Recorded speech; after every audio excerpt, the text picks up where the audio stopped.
All right. I'm Leslie Lounsbury, the past publisher of Say magazine, and I am Manitoba, born, raised, and living here all my life until at the present time moving away. Good. Well, I guess we are the future publishers. Absolutely. Or the new current publishers. So maybe tell us a little bit about your background, where you grew up. It was in the city, small village, here in Manitoba. Well, I'm from a semi-remote northern community in Manitoba, Woboden, which is south of Thompson. But when I was a kid, and I'm not that old, Thompson wasn't even there. So it was quite remote at that time. And then I've lived all over Manitoba for my father's career as a railroad person and my own career as a teacher and a farmer and many different things. But Manitoba has been my home, although I traveled all over the world in the quest of positive stories for Say magazine, and that's one of the things that we discovered, of course, that Indigenous people are everywhere in this world. You just do a little looking and you will find someone for sure.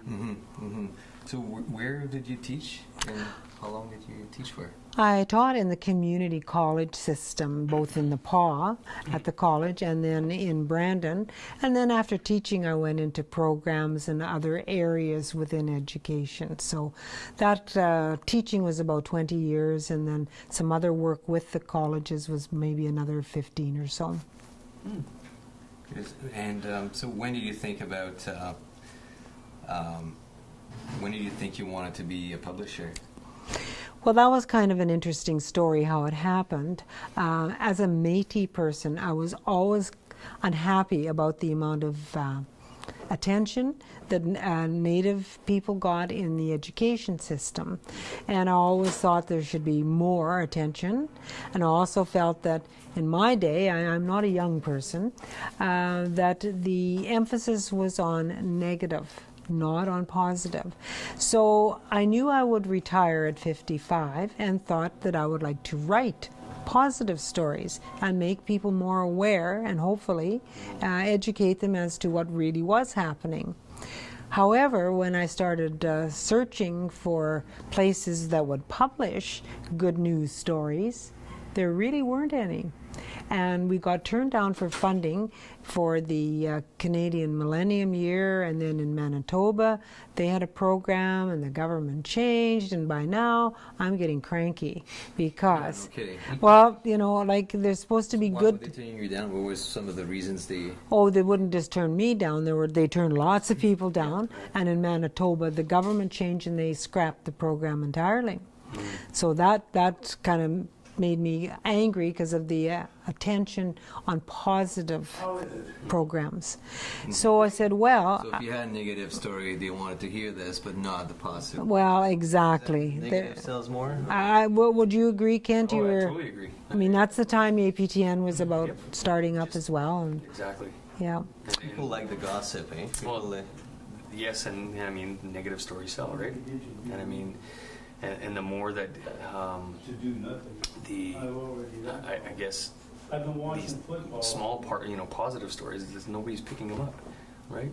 You know, whether they're a mainstream, newspaper, a mainstream magazine, or like Maclean's and things like that. Even to this day, you still see the negative, like what we made Maclean's magazine the most violent city in the country. Yes. Right, yeah. Things like that, and it's just. But they wouldn't talk about, how many graduates there were at university and how many native doctors there were and that sort of thing. So that kind of ticked me off, and I said, well, if no one's going to publish good news stories, I guess we'll have to publish our own. And I had been publishing for the government in the career area, and I thought I knew a little bit about it, but it turned out I knew very little about it. You're scaring us. Well, but government publishing is a little different, that's for sure, And when I was looking at starting the publishing company, people said to me, not just a non-native, but native people as well, where are you going to find all these good news stories? Who are you going to find the good news and people to talk about? Yeah. And of course today, 16 years later, we simply cannot publish all the good news that we would like to publish. Just not possible. So that's kind of the beginning of it, though, was getting angry and saying, once again, we're not being really paid attention to. Yeah. How did Say Magazine start? Like, where did its roots come from? Where did it begin? Well, it came from these two millennial programs that I thought I'd get some funding to do a one-time only publication for the Canada's millennial year. And when we got turned down, then we thought we'd try for in Manitoba, we'd try a one special, you know, just to test the water to see if people were interested in good news stories. And then when I started looking beyond that, realizing that what we really needed was something that was ongoing and continuous. And so that was sort of the start of it, is putting together a business plan to get some funding to start something that could be sustained.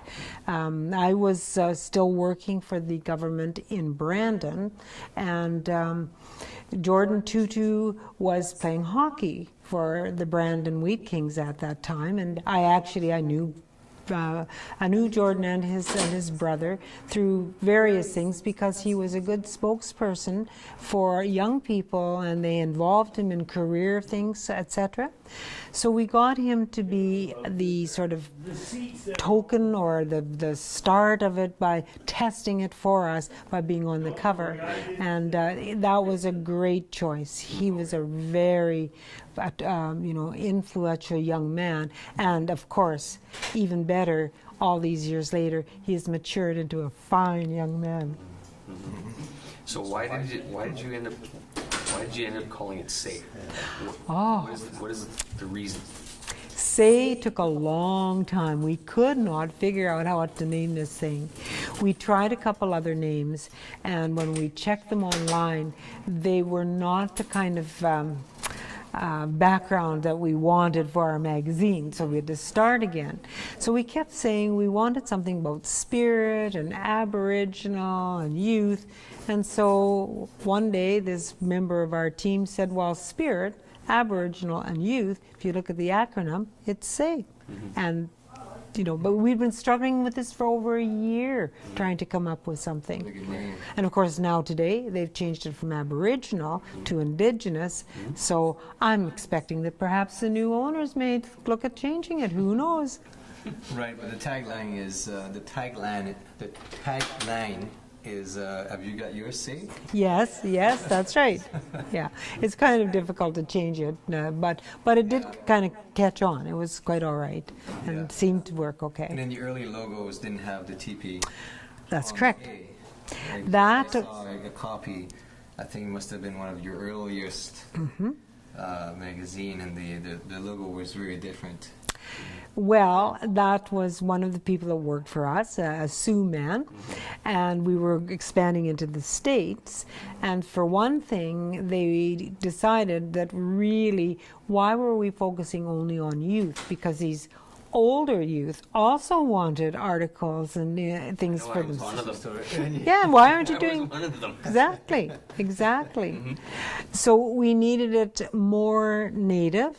And when we changed it to a TP, like it looks a little bit like this, and we put the I underneath, it looked like AI. So it could be Spirit of American Indian Youth. And it just seemed to all fit. And this one fellow of our team, who unfortunately has now left us a few years ago, he's passed on, he just came up with this idea, said, this is what we need to do. This is how we need to make this so it looks right. And he was absolutely on it. It worked very well. Yeah, for sure.